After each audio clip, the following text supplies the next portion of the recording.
ஜன்னல் சமூகத்தின் சாளரம். மாதம் இருமுறை வெளிவரும் குடும்ப இதழ். கோவை வன்முறை நிகழ்ந்தவுடன் நாமெல்லாம் அதற்கு கண்டனம் தெரிவித்தவுடன் இந்துத்துவ சக்திகள் உடனே சொன்ன ஒரு பதில் என்னவென்றால், ஏன் உங்களுக்கு ஆம்பூர் வன்முறை நினைவில்லையா என்று கேட்டார்கள். ஆம்பூர் வன்முறைக்கும் கோவை வன்முறைக்குமான அடிப்படை வேறுபாட்டை நாம் புரிந்து வைத்திருக்க வேண்டும் என்பதற்காக சொல்லுகிறோம். ஆம்பூரில் விசாரணைக்காக ஒரு இஸ்லாமியர் அழைத்துச் செல்லப்படுகிறார்.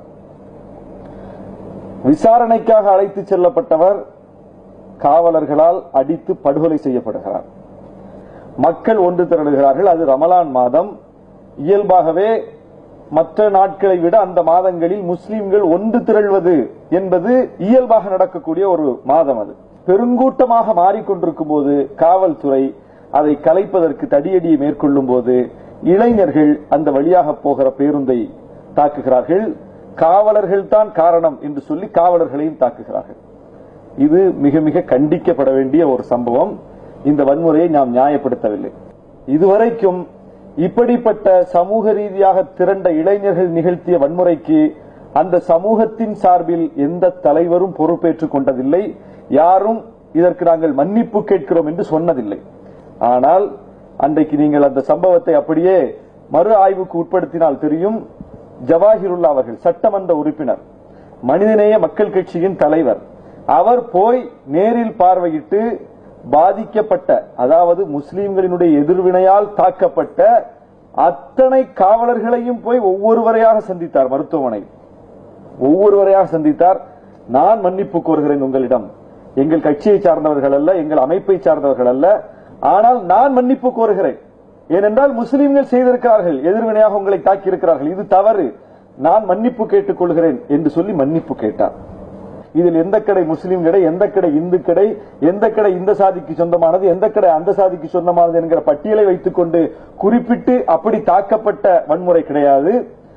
பொதுவில் அடிக்கப்பட்ட ஒரு வன்முறை. அந்த வன்முறைக்கும் கூட பொறுப்பேற்றுக் கொண்டு மன்னிப்பு கேட்டார் ஜவாஹிருல்லா. இந்த சம்பவத்தை தான் கோவை சம்பவத்தோடு ஒப்பிடுகிறார்கள். கோவை சம்பவம் என்ன? ஒரு இந்துத்துவ அமைப்பை சார்ந்த ஒரு நிர்வாகி படுகொலை செய்யப்படுகிறார். அவர் படுகொலை செய்யப்படுவதற்கு 2 நாட்களுக்கு முன்னாலேயே அதற்கு முன்னால் நடைபெற்ற 2 சம்பவங்களை சொல்லி அடுத்தது இந்த சம்பவம் நடக்கப் போகிறது இன்று, நேற்று, நாளை என்று ஒரு இந்துத்துவ அமைப்பை சேர்ந்தவர் சமூக ஊடகத்தில் பதிவு செய்கிறார். பேஸ்புக்ல 22ஆம் தேதி படுகொலை நடக்கிறது, 20ஆம் தேதியே பதிவு செய்கிறார் இப்படி நடக்கப் போகிறது என்று சசிகுமாருடைய படத்தை போட்டு. படுகொலை நடக்கிறது. நடந்தவுடன் அப்படியே திட்டமிடப்பட்ட வன்முறை நிகழ்த்தப்படுகிறது. மருத்துவமனையிலிருந்து அவருடைய உடலை உடற்கூறாய்வு செய்து அடக்கம் செய்வதற்கு, எரியூட்டுவதற்கு கொண்டு போவதற்கான அந்த இடைவெளி 18 கிலோமீட்டர். 18 கிலோமீட்டரும் அந்த உடலை ஊர்வலமாக எடுத்துச் செல்வதற்கு காவல்துறை அனுமதிக்கிறது. எடுத்துச் செல்லுகிற வழி முழுவதும் திட்டமிட்டு அழகாக வன்முறை நிகழ்த்துகிறார்கள். அதாவது பொது பெயர்களில் இயங்கிக் கொண்டிருக்கக்கூடிய கடைகள் தாக்கப்படுகிறது. இஸ்லாமியருடைய கடைகள் பொது பெயரில் கிங்ஸ் மொபைல்ஸ் வச்சிருக்காங்க. கிங்ஸ் மொபைல்ஸ் தாக்கப்படுகிறது. 97 கலவரத்தில் வன்முறையில பார்த்தீங்கன்னா சோபா டெக்ஸ்டைல்ஸ் ஒரு கடை, ஒரு போத்தீஸுக்கு நிகராக அதே இடத்தில் ஒரு இஸ்லாமியர் கடை நடத்தி கொண்டிருந்தார். சோபா டெக்ஸ்டைல்ஸ் அதற்கு பேர். அந்த டெக்ஸ்டைல்ஸ் 2 மணி நேரத்தில் காலி செய்யப்பட்டது. 2 மணி நேரம். சோபாங்கிறது இஸ்லாமியர் பெயர் இல்ல, இஸ்லாமிய அடையாளம் இல்ல. அதுல சோபா பொது பெயர். ஆனா அது சோபா டெக்ஸ்டைல்ஸ் தாக்கப்பட்டது. ஏன் அது பக்கத்தில் இருந்த மற்ற சமூகங்களை சார்ந்தவருடைய கடைகள் தாக்கப்படல?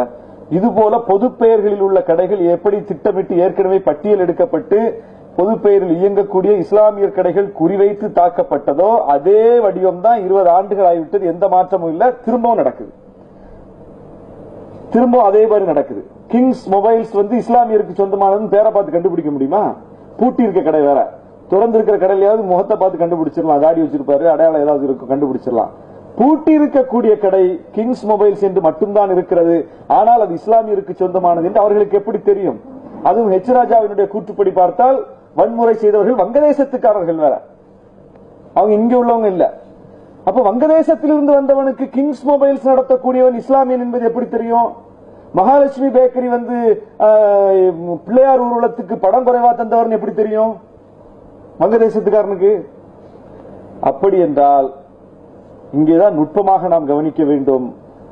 பொது பெயர்களில் இயங்கிய இஸ்லாமியர்கள் கடைகள், இஸ்லாமிய பெயரிலேயே இயங்கிய இஸ்லாமியர் கடைகள், இந்துக்கள் நடத்தக்கூடிய அவர்களுக்கு ஒத்துழைக்க மறுத்த கடைகள்.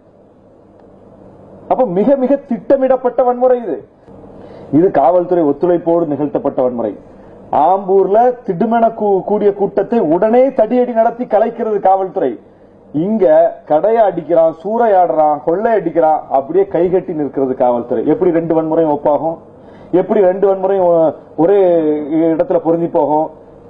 ஆம்பூரில் நிகழ்த்தப்பட்ட வன்முறைக்கு ஒரு தலைவர் பொறுப்பேற்று மன்னிப்பு கேட்கிறார். இங்கே நிகழ்ந்த வன்முறைக்கு எங்கோ இருக்கிற பங்களாதேஷ்காரனை, வங்கதேசத்துக்காரனை ஒரு தலைவர் அடையாளம் காட்டுகிறார். அப்ப 2 எப்படி ஒன்றாகும்? அன்றைக்கு ஒரு ஆர்ப்பாட்டத்தை நடத்துகிறார்கள் எழும்பூர்ல. அது அனுமதி மறுக்கப்பட்ட ஆர்ப்பாட்டம். அனுமதி கேட்டாங்க, கிடைக்கல. அதுக்கு காவல்துறை பொறுப்பு. ஏன்னா இவங்க இந்த மாதிரியான உடல் மொழியில் பேசி காவல்துறைக்கு ஏற்கனவே அங்க ஒரு சிக்கலை ஏற்படுத்திட்டதுனால, சென்னை தலைநகரம் என்பதனால் அது இன்னும் பெரிய சிக்கலை ஏற்படுத்திவிடும், முதலமைச்சர் வேற மருத்துவமனையில் இருக்கிற சூழ்நிலையில என்பதனால் காவல்துறை அனுமதி மறுத்திருக்கிறது. அதே நாளில் வள்ளுவர் கோட்டத்தில் ஒரு இஸ்லாமியர் அமைப்பு ஆர்ப்பாட்டம் நடத்துகிறது. ஒரு 100 பேர் தான் இருப்பாங்க. அந்த 100 பேரும் எதற்காக ஆர்ப்பாட்டம் நடத்துகிறார்கள் என்றால், வக்ஃபு வாரிய சொத்துக்கள் ஆக்கிரமிப்பில் இருக்கிறது, அதை மீட்க வேண்டும் என்று சொல்லி அந்த சமூக மக்களுக்கான ஒரு நியாயத்திற்காக அவர்கள் அனுமதி பெற்று ஒரு போராட்டத்தை நடத்தி கொண்டிருக்கிறார்கள். இவர்கள் அனுமதி மறுக்கப்பட்டு எழும்பூரில் ஒன்று கூடியிருக்கிறார்கள். எச் ராஜா என்ன சொல்றாருன்னா, சசிகுமார் கொலையை ஆதரித்து வள்ளுவர் கோட்டத்தில் ஆர்ப்பாட்டம் நடத்துவதற்கு காவல்துறை அனுமதி கொடுத்திருக்கிறது, சசிகுமார் கொலையை எதிர்த்து அழுவதற்கு எங்களுக்கு அனுமதி மறுக்கிறதுங்கிறார். ஒன்னு வங்கதேசத்துக்காரன் மேல பழி, இன்னொன்று இஸ்லாமியர்கள் அவர்களினுடைய நியாயத்திற்காக போராடுகிற ஒரு போராட்டத்தையே சசிகுமார் கொலையை ஆதரித்து நடக்கிற போராட்டமாக சித்தரிக்கிறார். அடுத்தது இன்னொரு அடி போடுறாரு, இதற்கு காரணம் கமிஷனர் ஜார்ஜ் அப்படிங்கிறார். ஆன்டி இந்து ப்ரோ டெரரிசம் அப்படிங்கிறார். அதாவது பயங்கரவாதத்திற்கு ஆதரவாக ஜார்ஜ் நடக்கிறாரு. எதுக்கு? அந்த வக்ஃபு வாரி நிலத்தை மீட்கணும்னு ஆர்ப்பாட்டம் பண்றானே அவன் டெரரிஸ்ட். அந்த டெரரிசத்துக்கு ஆதரவா ஜார்ஜ் செயல்படுறார். அப்ப ஜார்ஜ் யாரு? ஜார்ஜ் ஏன் அங்க சொல்றாருன்னா, ஜார்ஜ் ஒரு கிறிஸ்தவர், வங்கதேசத்துக்கான முஸ்லீம், ஆர்ப்பாட்டம் நடத்துற முஸ்லீம் நேரடியாவே பயங்கரவாதி. முடிஞ்சு போச்சு. அப்போ கக்குகிற ஒவ்வொன்றும் எவ்வளவு நஞ்சு, எவ்வளவு வெறுப்பை இந்த சமூகத்தில் இந்த மக்கள் மீது விதைக்கிறார்கள். யார் தங்களுடைய கருத்துக்கு எதிர் நிலைப்பாட்டோடு இருக்கிறார்களோ, யார் முஸ்லீம்களையும் இங்கே இருக்கிற சிறுபான்மை மக்களையும் பாதுகாக்க வேண்டும், அரவணைத்து செல்ல வேண்டும் என்று நினைக்கிறார்களோ, அவர்களை எல்லாம் குறிவைத்து அடிப்பது என்பது RSS அஜெண்டா. காந்திக்கு அவங்களுக்கு என்ன பிரச்சனை? காந்தியும் ராமர் ராமர் தான் சொன்னாரு, ராம் ராம் தான் சொன்னாரு, ஹே ராம் தான் சொன்னாரு, இவனும் ராம் தான் சொல்றான். 2 ராமும் ஒரே ராம் தான். காந்திக்கும் அவர்களுக்குமான மிக முக்கியமான வேறுபாடு என்னவென்றால், காந்தி இந்து முஸ்லீமும் ஒற்றுமையா இருக்கணும்னு விரும்பினார். இந்து முஸ்லீம் ஒற்றுமையா இருக்கணும்னே உண்ணாநிலை அறப்போட்ட போராட்டத்தை மேற்கொண்டவர். அதற்காக தன்னுடைய வாழ்நாளை ஒப்படைத்துக் கொண்டவர். அந்த கருத்தில் கடைசி வரை உறுதியாக இருந்தவர். அந்த கருத்தில். ஆகவே இந்துவும் முஸ்லீமும் சேர்ந்திருக்கணும்னு சொன்னா, அதுதான் அந்த ஒரு இடம்தான் RSS சவக்குழி. இந்து முஸ்லீமும் பிரிஞ்சிருக்கிற அந்த இடைவெளியில் தான் RSS தன்னுடைய இடத்தை இட்டு நிரப்புகிறது. இந்து முஸ்லீமும் சேர்ந்து போற இடத்துல அது நடக்காது. ஃபண்ட் யார் கொடுக்கிறா? வெளிநாடுகளில் போய் IIT-ல இருந்து கேம்பஸ் இன்டர்வியூல செலக்ட் ஆகி போய் 50 வருஷத்துக்கு முன்னாலேயே போய் செட்டில் ஆகி சம்பாதித்துக் கொண்டிருக்கிற, அங்கேயே 10 லட்சம் சம்பாதிக்கக்கூடியவன் 1 லட்சத்தை தூக்கி அமைப்புக்கு போடுவான். 10 லட்சம் சம்பாதிக்கிறவனுக்கு 1 லட்சம் கொடுக்கிறது ஒரு விஷயம் இல்லையா? இது போன்ற சக்திகள் வலுவூட்டுகிறார்கள். இங்கே யார் அதற்கு பொருளாதார ரீதியான பலம்? இங்க இருக்கிற மார்வாடிகள், பட்டேல்கள். இந்துக்களின் நலனுக்காக அவங்க இயங்குற அமைப்பா இருந்தா அவங்க இடஒதுக்கீட்டை ஆதரிச்சிருக்கணும். ஏன்னா இடஒதுக்கீட்டால் பலனடைய போவது யாரு? பெரும்பான்மை மக்கள் தானே. பிற்படுத்தப்பட்டவருக்கான இடஒதுக்கீடுங்கிறது யாருக்கானது? இங்கே இருக்கக்கூடிய ஒரு வன்னியருக்கு, ஒரு முக்குளத்தோருக்கு, ஒரு நாடாருக்கு, ஒரு செட்டியாருக்கு, ஒரு முதலியாருக்கு, இங்கே இருக்கிற சாதிகளுக்கு தானே, சாதிய சமூகங்களுக்கு தானே. அவங்க எல்லாம் இந்துக்கள் தானே. அப்ப தாழ்த்தப்பட்ட மக்களுக்கான இடஒதுக்கீடாக இருந்தாலும் பிற்படுத்தப்பட்ட மக்களுக்கான இடஒதுக்கீடாக இருந்தாலும் இந்த நாட்டில் நடைமுறையில் இருக்கிற இடஒதுக்கீட்டில் பெரும்பான்மை விழுக்காட்டை அனுபவிக்கக்கூடியவர்கள் யார், பயனடக்கூடியவர்கள் யாருன்னு பார்த்தா இங்கே இருக்கக்கூடிய 90 விழுக்காடு இந்துக்கள். இதுல மாற்று கருத்தே இல்ல. இந்த மக்களுக்கான இடஒதுக்கீட்டை எதிர்க்குது அந்த இயக்கம். தமிழ்நாட்டு அரசியல் சக்திகளை RSS ஆல் வாங்க முடியவில்லை. இதை நம்ம ஒப்புக்கொண்டுதான் ஆகணும். அந்த அளவுக்கு RSS எதிர்ப்பு என்பது, பார்ப்பனிய எதிர்ப்பு என்பது தமிழ்நாட்டில் வேரூன்றி போய் இருக்கிறது என்றால் அதற்கு மகத்தான பெருமை பெரியாரை சாரும். வரலாற்றில் முஸ்லிம்கள் பொதுவில் கலந்து பணியாற்றியவர்கள். இன்றைக்கு நாம் பார்க்கக்கூடிய முஸ்லிம் அமைப்புகள், முஸ்லிம்களினுடைய நலனுக்காக இயங்கக்கூடிய இந்த அமைப்புகள் இருக்குல்ல, இது எல்லாமே மிக மிக தாமதமாக உருவான அமைப்புகள். குறிப்பா தமிழ்நாட்டில் 1906 அகில இந்திய அளவில் முஸ்லீம் லீக் இயக்கம் தோன்றிருச்சு. காங்கிரசுக்கு அடுத்தபடியா ஒரு தேசிய இயக்கம் நாடுதல் அளவில் உண்டுன்னா அது முஸ்லீம் லீக் தான் தேசிய அளவில். அப்போ அப்படி தொடங்கப்பட்ட பிறகும் கூட, அகில இந்திய அளவில் 1906 தொடங்கப்பட்ட பிறகும் கூட தமிழ்நாட்டில் அதற்கான தேவையே வரல. அவ்வளவு பேரும் காங்கிரஸில் தான் இருந்தாங்க. இன்றைக்கு நாம் முஸ்லிம் தலைவர் என்று சொல்லிக் கொள்கிற காகிதம் இல்ல, காங்கிரஸ் பேரியக்கத்தில் இருந்த தலைவர். தமிழ்நாடு காங்கிரசினுடைய, சென்னை மாகாண காங்கிரசினுடைய தலைவராக இருக்கிறார் ஜமால் முகமது சாஹிப். ஜமால் முகமது சாஹிப் யாருன்னா, இன்னைக்கு ஜமால் முகமது காலேஜ் திருச்சியில் இருக்கு, அதனுடைய நிறுவனர். அவர் பேர்ல தான் அந்த கல்லூரி இயங்கிட்டு இருக்கு. அந்த ஜமால் முகமது சாஹிப் காங்கிரஸ் பேரியக்கத்தினுடைய தலைவராக இருக்கிறார். அவர் எப்படிப்பட்ட ஒரு ஆள்னா, பெரிய தோல் வணிகர், தென்னிந்தியாவிலேயே மிகப்பெரிய தோல் ஏற்றுமதி செய்யக்கூடிய மிகப்பெரிய பணக்காரர், மிகப்பெரிய பணக்காரர். அவர் கிலாபத் இயக்கத்திற்காக நன்கொடை திரட்டுவதற்காக நாடு முழுவதும் காந்தியடிகள் பயணிக்கும் போது எங்கேயும் பெருசா வசூலாகல, போதிய நிதி கிடைக்காம தமிழ்நாட்டுக்கு வராரு. தமிழ்நாட்டில் ஜமால் முகமது சாஹிப்பை சந்திக்கிறார். ஏன்னா அவர் காங்கிரஸ் பேரியக்கத்தினுடைய சென்னை மாகாண தலைவர் என்ற அடிப்படையில் சந்திக்கிறார். பிளாங்க் செக் தூக்கி கொடுக்கிறார் ஜமால் முகமது சாஹிப். காந்தி வியந்து சொல்றாரு, என்ன பிளாங்க் செக் தரீங்க அப்படின்னு, நீங்க நிரப்பிக்கீங்க அப்படிங்கிறார்.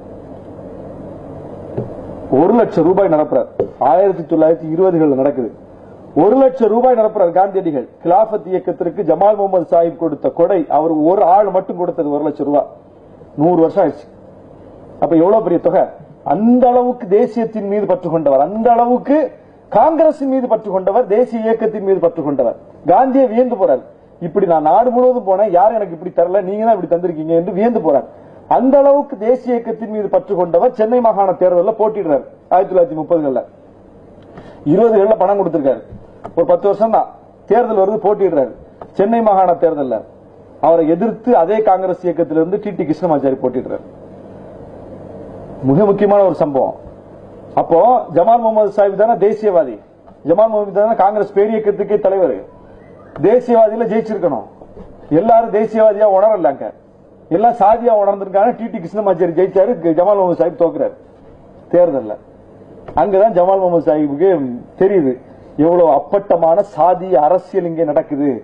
அப்ப இவன் ஜாதியா இருப்பானா, அப்ப ஏன் நம்ம மதமா இருக்க கூடாதுன்னு போய் முஸ்லீம் லீக்ல சேர்றாரு. அவர்கிட்ட வேலை பார்த்துட்டு மேனேஜரா இருந்தவர் தான் காகிதம் இல்ல, அவரும் போய் முஸ்லீம் லீக்ல சேர்றாரு. முஸ்லீம் லீக் தமிழ்நாட்டில் தொடங்கப்பட்ட இயக்கம் அல்ல, தொடங்கப்பட்ட இயக்கத்திற்கு 30 ஆண்டுகளுக்கு பின்பு கிளை பிரிவாக இங்கே தொடங்கப்பட்ட இயக்கம் தான். அப்படி தொடங்க வச்சது யாரு? மேப்படியார்கள். அப்போ இதுல முஸ்லீம் மேல என்ன என்ன தவறு இருக்குது? அங்க விவாதம் வருது, இந்தியாவுடைய ஆட்சி மொழி எதுன்னு. இந்தி தான் வேணுங்கிறான் அவ்வளவு பேரும் உட்கார்ந்து. இவனும் சேர்ந்து ஆமாங்கிறான். எங்க இருந்து போன? தமிழ்நாட்டில் இருந்து போன பார்ப்பனர்களும் ஆமா அப்படிங்கிறான். எந்திக்கிறார், காகிதம் இல்லத்தான் எந்திரிச்சார். நீ நிறைய மாநிலங்கள்ல இந்தி பேசுறாங்கன்னு சொல்லி கேட்கல, தொன்மையும் நுட்பமும் நிறைந்த மொழி இந்தி மொழின்னு சொல்ற, புராதனம் நிறைந்த மொழின்னு சொல்ற, அதற்காக ஒரு மொழி ஆக்கணும்னு சொல்ற. அதற்காக நீ ஆக்கணும்னா எங்க தமிழை தான் ஆக்கணும். புராதனமும் தொன்மையும் இந்திக்கு கிடையாது, தமிழுக்கு தான் உண்டு. அதனால இந்தி, நீ அதற்காக ஒரு மொழியை ஆட்சி மொழி ஆக்கணும்னா நீ தமிழை தான் ஆக்கணும்னு சொல்லி பேசினவர், பதிவு செய்தவர் காகிதம் இல்லை. அன்னைக்கு பெரியார், அண்ணா உட்பட தலைவர்கள் நாங்க போய் உட்கார்ந்திருந்தா என்ன சொல்லுவோமோ அதை நீங்க சொல்லிட்டீங்க என்று சொல்லி அவருக்கு வரவேற்பு கொடுத்த ஒரு வரலாறு தமிழ்நாட்டினுடைய வரலாறு. அந்த அளவுக்கு ஒரு ஐக்கியப்படுத்திக் கொண்ட, பொதுவில் தன்னை ஐக்கியப்படுத்திக் கொண்ட ஒரு சமூகம் எப்படி அப்படியே வரலாற்றை திரித்து ஒரு தனிமைப்படுத்தப்பட்ட சமூகமாக, இந்த பொதுவில் கலக்காத சமூகமாக சித்தரிக்கப்படுகிறதுங்கிறத பார்க்கணும். வரலாறு அதுவல்ல, வாழும் காலமும் அதுவல்ல. எனவே இந்த நுட்பத்தை புரிந்து கொண்டு அந்த மக்களை பொதுவில் கலக்க வைப்பதற்கு நாம் என்ன முயற்சி எடுக்கிறோம் என்பதில் தான் இந்துத்துவ சக்திகளை நாம் தனிமைப்படுத்த முடியும். அந்த அடிப்படையில் இந்த வரலாற்றை உள்வாங்குவோம், வாழும் காலத்தையும் உள்வாங்குவோம். இந்துத்துவ RSS சக்திகளை தனிமைப்படுத்துவோம் என்று சொல்லி இந்த வாய்ப்புக்கு நன்றி கூறி விடைபெறுகிறேன். நன்றி. ஜன்னல் சமூகத்தின் சாளரம். மாதம் இருமுறை வெளிவரும் குடும்ப இதழ்.